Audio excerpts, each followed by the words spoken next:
Well, we're here at Ron LeClaire's archery shop in Potterville, and we want to know how you got started in this business. How I got started in this business was when I retired from GM. I didn't have anything else to do, so I just, and archery's always been my hobby, so I turned my hobby into a business, and that's basically how I got started. I've been in it now for 20 years. And you're still shooting, Still shooting, yeah. and you have a lot of trophies there. Yes. Okay, I've been to Canada, I've been to Alaska, Quebec. Next week I'm going to Idaho, and I've been after moose, caribou, elk, black bear, and just about anything that I can go after, I like to go after. And you do it all with a bow and arrow. All with a longbow, yeah. Have you met Fred Bear? I met Fred Bear, yeah, quite a few years ago. Met him several times, in fact, yeah. Did you ever hunt with him? No, I never did. Never had that chance. No. He was a great archer. Yes, he was. Do you make your own bows? Not anymore. I have people working and making them for me. I don't actually, since I've retired, I don't have time to do as much as I did, it seems like, when I worked. So I have three people that build bows for me. I have a website for my business, and I advertise on a national magazine, and we sell our bows worldwide. And speaking of national magazines, we see you on the cover of one. Yes, yeah, that was a few years ago. I was on the cover of Great. Traditional Bowhunter magazine, which is a worldwide magazine. Mm-hmm. There's quite a bit of interest in this type of archery. They call this traditional archery as opposed to today's modern day archery, which is compounds and all of the high-tech paraphernalia that goes with it. Ours is a more simple, basic type of archery, not unlike bows, the first bows that were ever made, just a stick and a string. Mm-hmm. So they're made with modern materials, but they're made with the same old designs. You'd have to have a pretty strong bow, recurve bow, to kill a bear, I would think. No, not necessarily. No?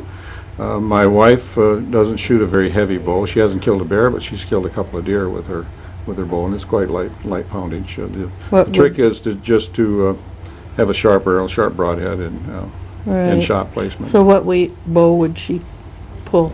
Right now she's pulling about 30 pounds. Mm-hmm. And what do you pull? 63. Yeah. And you don't think a compound bow would be easier at that weight?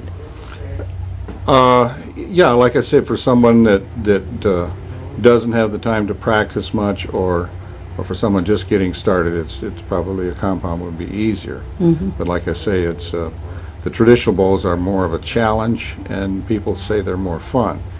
Now, I've never owned a compound, never used one. Been in archery all my life.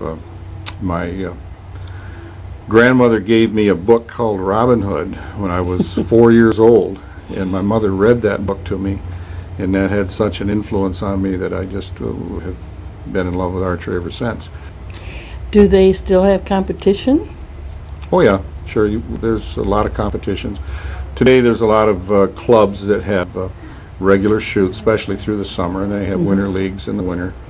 And archery is a year-round sport that you can be involved in all year. It's not just something to do in the summertime. Mm-hmm. They have indoor ranges in some places, right? Correct, yeah. Mm-hmm. Mm-hmm. Are you still in competition? No, not anymore. We shoot mostly for fun. I've got boxes and shelves full of trophies that I won back in my early years in the late 50s and 60s and 70s. And in 1980, I won the World Longbow Championship in Alabama. And since then, I've just kind of tapered off, and I do it more just for fun, for pleasure now. My wife Nancy's cousin, Jack White, was the 1953 Instinctive National Champion. So she's been involved in archery all the time. Her and I were married in 1959, and that fall we bow hunted together, and she has been my hunting companion ever since. Great. So it kind of helps when the husband and wife both share the same interest. Yes, it is. Yeah, and this isn't a sport just for young people. You know, the man that got me involved in it Carl Youngs is from Lansing, and I know Carl. do you know Carl? Yes, I do. Carl is 92 years old now, and Really? I talked to him on the phone just the other day, and Carl used to bowl a lot, and he was involved in archery, and he kind of got me started in it, and he was in it right up until his quite late years. So it's not a sport just for young people. It's a sport for older folks too,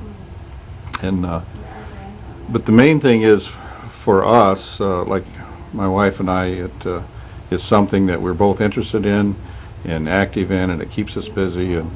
And I think my own view on later years, and when you're getting older, is don't sit down, stand up, and don't lean back, lean forward, and just get moving and keep active, and it keeps you young, you know. It'd be pretty hard to sit down and do archery. Well, you could. I mean, there's actually archers that are in wheelchairs. Is that right? Oh, sure. And you're also a poet. A poet, yeah, somewhat. I do it for my own pleasure, and it's kind of fun and rewarding too, you know. We'd like to see a demonstration of your sharpshooting. Okay, well, we've got a target out back the shop here. Let's go take a few shots. Very good. The years go by, and before you know it, your youth is gone, and now you show it. Youthful shine and unwrinkled skin will never be your look again. Colors going from your hair as white and gray take over there. Your knees no longer let you run. Wind in your face, that joy is done. Physical strength of your early years is waning, replaced by fears. Fear of losing what once was you. Fear of not doing what you once could do. Do not believe that all is lost. This look you have, you've paid the cost. Those lines and wrinkles on your skin are maps of battles fought hard to win. The drawn, tired look, the signs of strain, are evidence of suffered pain. Wear this look as a badge of life. It shows you've gone through trial and strife. Experience, the price is high, but you'll keep paying until you die. Just set your sights on goals ahead. Don't look back, but forward instead. Okay, this is the second Harley that I ever purchased, and I didn't buy my first Harley until I was 60 years old. I guess at the time I was kind of feeling over the hill, and I'd always kind of wanted a Harley. I'd rode other bikes earlier in life, and I just decided it was time to get a Harley. So I went down and got one. And to make it even more fun, this is a bear that I took in Ontario with a bow a few years ago, and I had the taxidermist put it on the helmet. So this isn't my everyday helmet, but just for parades and such, special occasions, we wear this. And like I say, it's all just for fun. Okay, thanks for coming out. I'd like to end talk, but we got places to go and people to meet.